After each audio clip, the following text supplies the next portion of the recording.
आप सभी का एक बार फिर से स्वागत है हमारे YouTube channel the Arvind special पर।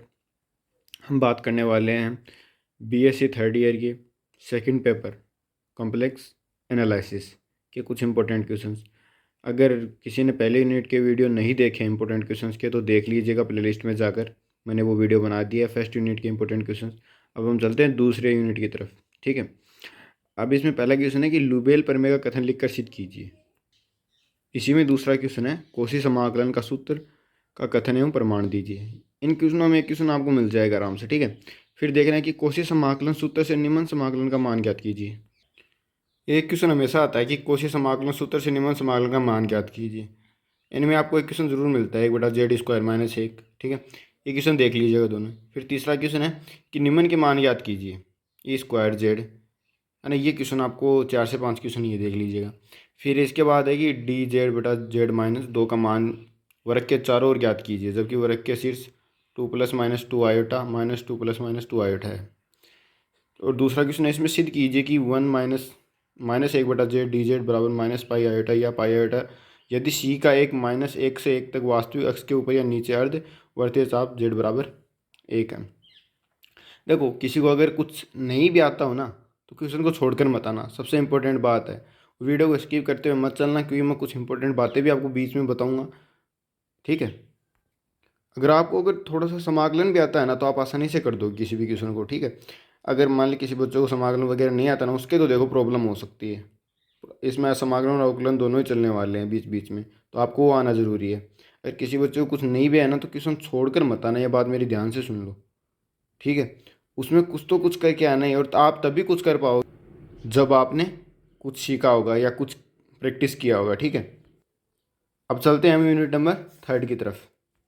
यूनिट नंबर 3 ये कुछ इंपॉर्टेंट क्वेश्चन है कि अभिसरण की त्रिज्या ज्ञात कीजिए। ये जो भी क्वेश्चन है ना, अभिसरण की त्रिज्या ज्ञात कीजिए, हमेशा एक क्वेश्चन तो पूछा जाता है और आता है, डेफिनेटली आता है क्वेश्चन। ठीक है, तो अब दूसरा क्वेश्चन देखो इसमें कि फलन z² - 4/z + 1 z + 4 का प्रसार करो जो कि निम्न क्षेत्र के लिए वैध। इसमें कुछ सीमाएं दी गई है। ठीक है, 2 सीमाएं याद कर लेना। अब ये देख लो, निम्न क्षेत्र में वैध फलन f(z) बराबर 1/z² - 3z + 2 का प्रसार ज्ञात करो। इसमें भी कुछ सीमाएं दी गई है। और तीसरा क्वेश्चन देख लो, f(z) बराबर 1/z - 1 z - 3 का z की घातों में प्रसार कीजिए जो कि निम्न क्षेत्रों में वैध हो।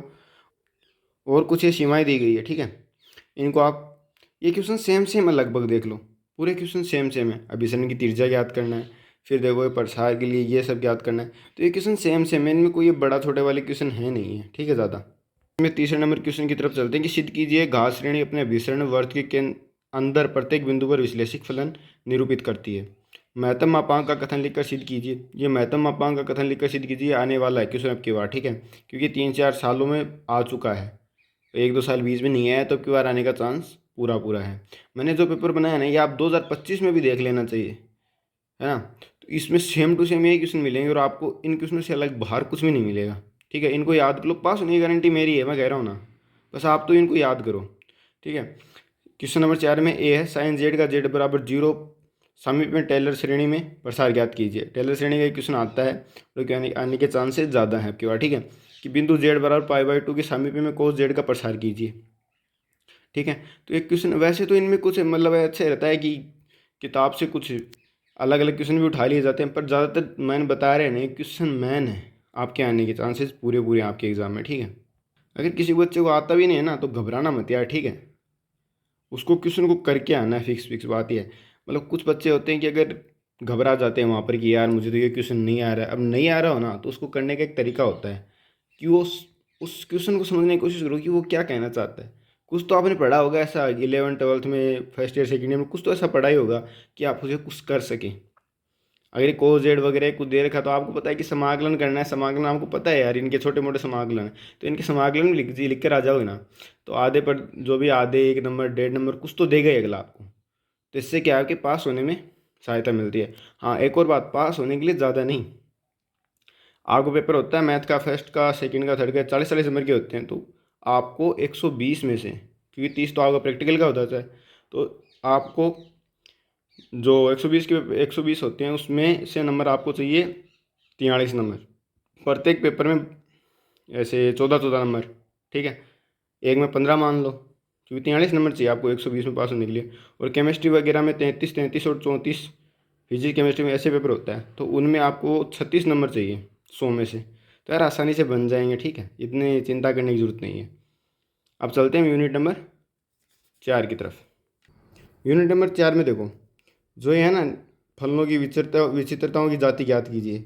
तो इनको आप प्रैक्टिस करके देख लेते हैं, इतने क्वेश्चनों की, इतने क्वेश्चनों की अगर प्रैक्टिस कर लोगे ना, तो इनमें कोई सा भी क्वेश्चन आप कर सकोगे आसानी से। अगर आंसर भी नहीं आएगा ना, तो वहाँ पर अगला 4 नंबर का क्वेश्चन आएगा, तो आपके 3 नंबर या ढाई 3 नंबर तो आपके आराम से दे देगा। अगर आपको सही तरीके से आप चलते जाओगे लास्ट तक भी, अगर आंसर नहीं भी निकाल पाओगे ना, तो भी कोई दिक्कत नहीं। कई बच्चों की आंसर नहीं आता कई बार, और इनमें आंसर कुछ जाति याद करनी है, तो जाति थोड़ी बहुत रट के चले जाना कि कैसे ये ज्ञात होता है। एक दो क्वेश्चन को रट लेना ढंग से, ठीक है, तो फिर अपने आप हो जाएंगे बाकी क्वेश्चन। अब ये देखो कि 1/sin z minus cos Z, कि जेड बराबर π/4 पर, ठीक है, इसकी जाति ज्ञात करनी हो। 10 1/z की जेड बराबर 0 पर, और कोट πz की जेड माइनस ए स्क्वायर बराबर, जो जेड है बराबर है जेड अनंत पर, इसकी जाति ज्ञात करनी है।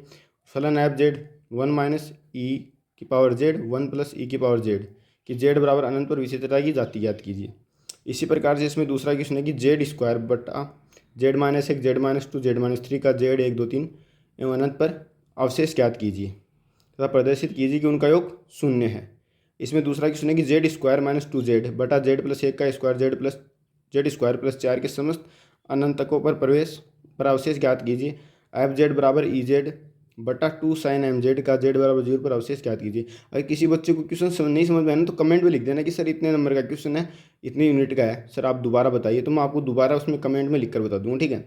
यदि ए ग्रेटर देन ई, तो रूसी प्रमेय के अनुसार अनुप्रयोग से सिद्ध कीजिए कि समीकरण ई जेड बराबर ए जेड एन के एन मूल वर्थ जेड बराबर 1 के अंदर स्थित है, ठीक है। इसमें दूसरा क्वेश्चन है कि निम्न फलनों की विचित्रताओं को प्रसार, जो प्रकार है वो प्रकार बताइए। वहाँ पर विचित्रता की जाति थी, यहाँ पर आपको प्रकार याद करने हैं, ठीक है। तो इनके प्रकार ना आपका बढ़िया तरीके से देख कर चले जाना, ठीक है। आप इन क्वेश्चनों को अगर एक बार निकाल कर देख लोगे ना, तो फिर आपको ना मतलब इतनी चिंता नहीं रहेगी, और वहाँ पर आपके पास होने से भी अच्छे नंबर आ जाएंगे। आप मतलब ये नंबर ऐसे करोगे यार, 14 नंबर कैसे हैं, और 14 नंबर नहीं भाई, आप तो 20 नंबर बना लोगे आराम से, आसानी से। अगर इनको मैं बता रहा हूँ किसी को देख कर भी चलोगे ढंग से, आराम से एक दो बार इनको लिख लिख कर देख लोगे ना, तो फिर अपने आप दिमाग में बढ़ जाएगा आपके। अब चलते हैं यूनिट नंबर 5 की तरफ। लास्ट यूनिट है, और किसी ने पहली यूनिट की अगर वीडियो नहीं देखा ना इंपॉर्टेंट, तो प्ले लिस्ट में जाकर देख लेना। वहाँ पर मैंने पहले यूनिट के इंपॉर्टेंट क्वेश्चन की जो क्वेश्चन हैं वो बना दिए हैं, और मैंने डाल भी दिया वो वीडियो, ठीक है। यह यूनिट नंबर 5। इसमें पहला क्वेश्चन है कि फलन W बराबर एफ जेड के अनुकोण प्रतिचित्रण के निरूपण के लिए पर्याप्त प्रतिबंध क्या सिद्ध कीजिए। ये क्वेश्चन किसी भी प्रकार से पूछा जा सकता है, पर आपको याद रखना है कि पर्याप्त प्रतिबंध क्या है, अनुकोण प्रतिचित्रण के निरूपण के पर्याप्त प्रतिबंध क्या है सिद्ध कीजिए। और ये क्वेश्चन है ना, ठीक है, ये आपको ज़्यादा से ज़्यादा तरीके से, मतलब आपके जो याद रखी उस तरीके से याद कर जाना है इस क्वेश्चन को, फलन वाले को, ठीक है। अब दूसरा क्वेश्चन देख लीजिए, सिद्ध कीजिए कि फलन एफ जेड बराबर 1 प्लस जेड स्क्वायर, ये आपको अनंत ज्ञात करना, बाहर विश्लेषिक संतत किया जा सकता है, ठीक है। अभिसरण वर्त के बाहर विश्लेषिक संतत किया जा सकता है। सिद्ध कीजिए कि एक प्रांत में विश्लेषिक फलन एफ जेड का एक से अधिक विश्लेषिक संतत नहीं हो सकता। एक द्विरेखिक रूपांतरण ज्ञात कीजिए जो बिंदु जेड बराबर 2 आयोटा माइनस 2 को क्रमशः डब्लू बराबर 1 आयोटा माइनस 1 में प्रतिचित्रित करे। इसमें दूसरा क्वेश्चन है कि परिरेखा समाकलन द्वारा सिद्ध कीजिए। ये जो क्वेश्चन है ना, परिरेखा समाकलन द्वारा सिद्ध करने वाले, इनको आप जितने अच्छे तरीके से देख कर जाओगे ना, उतना ही फायदा रहेगा आपको। इनको करने का तरीका है ना, एक बार वो अच्छे तरीके से समझ लीजिएगा। मैं कह रहा हूँ कि 4 नंबर में 2 नंबर तो आपको इनके जो टाइप से कर पाओगे उसमें आराम से दे देगा। तभी तो मैं कह रहा हूँ कि आपके आसानी से 20 नंबर तो आसानी से बन जाएंगे। अगर किसी क्वेश्चन का आंसर पूरा भी नहीं करके आओगे ना, तो 20 नंबर तो आसानी से बन जाएंगे। इसमें तीसरा क्वेश्चन है कि समस्त मोबियस रूपांतरण ज्ञात कीजिए जो इकाई वर्थ जेड बराबर 1 लेस देन 1 को वर्थ में प्रतिचित्रित करें, ठीक है। ये क्वेश्चन मैंने आपको बता दिए यूनिट नंबर 4, 5, 3, 2 और 1 का मैंने पहले वीडियो बना दिया है।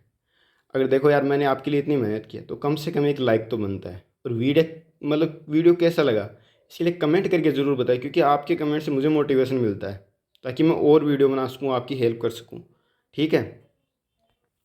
कम से कम यार एक बंदे को तो ज़रूर शेयर करना अपनी टीम में, ठीक है, और उससे कहना कि यार हमारे चैनल को सब्सक्राइब ज़रूर करें, ठीक है। जय हिंद, बाय बाय, मिलते हैं अगले वीडियो में।